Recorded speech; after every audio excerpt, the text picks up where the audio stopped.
We are of a folklore heritage. We were conceived in the womb of beautiful words, birthed into a captivating world that we've spent eternity trying to name, tell, retell, and paint. Wrapped and cradled in stories, intsomi namabali. Our words create worlds. They transport, they mirror, they convict, they give lashings and hugs. They create and can never be undone. To hide between the pages of a book is to find pieces of yourself before you even were. Welcome to Turning Pages, the podcast that celebrates African literature from the continent and the diaspora. I'm your host, Vuvu Vena. Hi everyone, and welcome to another episode of Turning Pages with Vuvu Vena. It has been a minute. Wow, it's been about 2.5 months since our last episode went up, and it has been an interesting 2.5 months, I won't lie, but it's also been quite a slumpy 2.5 months. And I think that because of the slump, I stayed away from this platform because I had very little to talk about, which is something that I'm trying to strategize in my way forward with this platform, because we won't always have the same zeal or whatever to open up a book and read. But let me start from the beginning. So in April, I'm sure you guys saw that the Vuvu Vena Reads brand was received quite a little bit of media attention. We were in 2 national newspaper platforms. We were on the City Press as well as Sunday Independent Online. And then we also got a morning live interview with the SABC, which was quite great. And soon after that, I really had a slump, especially on the back of March, which was a great reading month. I really struggled in April and in May to read, which is why we found ourselves not on this platform. Because if you will remember from the beginning, I did mention that this platform was for me to exercise my African literature muscle, which means that there wasn't much of that going on in my collection or in my reading scope. So I did need to build up some extra African reading before I could come up here and talk to you about it. But for some reason, I think because I took the news about the pandemic and the lockdown in my stride in March, when it did hit me in April, and I found it hard to do the things that I really enjoyed doing, I really went for a dive and I tried to open as many books as you can imagine. And it really wasn't helping, to a point where I just decided to put the books aside and try and do other things to try and try and get me out of that slump. And it helped a bit because I'm reading again now. I've got about 4 or so books open at the moment. I'm buddy reading with a bunch of other book lovers, a short story collection by a Nigerian author.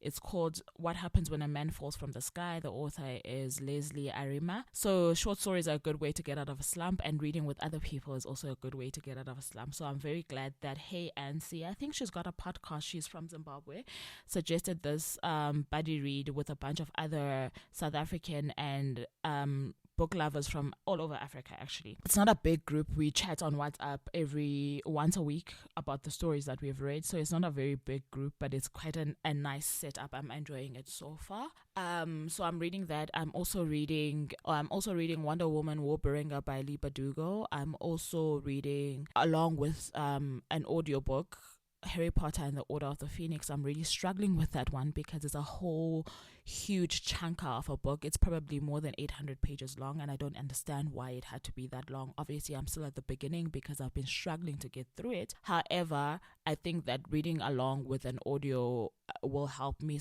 I'm also reading The Richest Man in Babylon by George Clason. Is an old classic, which is quite good for anybody who's interested in any personal finance tips, or to start off their personal finance lessons. It's really quite good. It's a reread. When I read it for the first time, it really did do a lot for my mental transformation towards how I treat the money that I make. So it's been quite good. Even now, I'm still enjoying it, and I'm picking up and reinforcing certain things that may have fallen off the wayside. And I'm also reading Black Text by Nick Mhlongo and other authors. So those are the books that are by my bedside table, and I am glad that I am interested in all of these books and that I do take the time to actually indulge myself in different ones, depending on how I'm feeling. So I feel like I'm back, and I'm so very grateful. So I'm basically coming on here to just let you guys know that I am back, and I have had a lot of, they say that we are hardest on ourselves. So I've had a lot of internal turmoil and conversations about this platform, about how I was so excited to start, and then just after starting, I spent 2.5 months away from here. So don't worry, I've dealt with myself in terms of how to even speak to myself inside.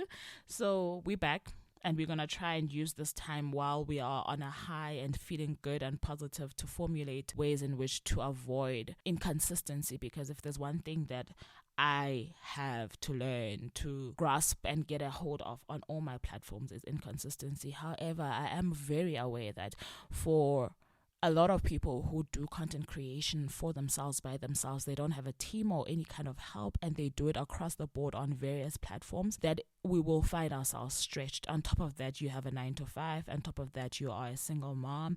And on top of that, you're just human. So you will find that you are stretched to the T. But what I've always known, especially about myself, is that if there's something that is burning within me, if there's a dream that burns within me, I always find ways to make it work. So after I forgave myself and understood that I'm human, I also realized that I need to find ways to make this thing work, because I've been wanting it for so long. I wouldn't want to be the cause or the reason for the bad rap, if there is even any of that, because anyone else who's reached out to me on social to ask where I've been on this platform has been quite kind. So the bad rap is like part of those internal conversations that we need to fix. But my point here is things will happen. There will be slumps. There will be moments where things are not going to work out the way that we want them to. And I don't like this whole idea of coming back on your various public platforms to give excuse after excuse, explanation after explanation. So I'm going to really try and avoid that. But thank you for sticking around, sticking through, and cheering me on. It really means a lot to me. And until next time, I really love you guys. Do stay tuned for the next episode. Bye now. I'd love to hear your thoughts about today's episode, so why not search for me on social media? On Instagram, I'm Vuvuvena_reads. On Facebook and Twitter and YouTube, I'm VuvuVenaReads. And you can also find me on my website, which is www.vuvuvenareads.com. And until next week, I really do love you guys. Bye now.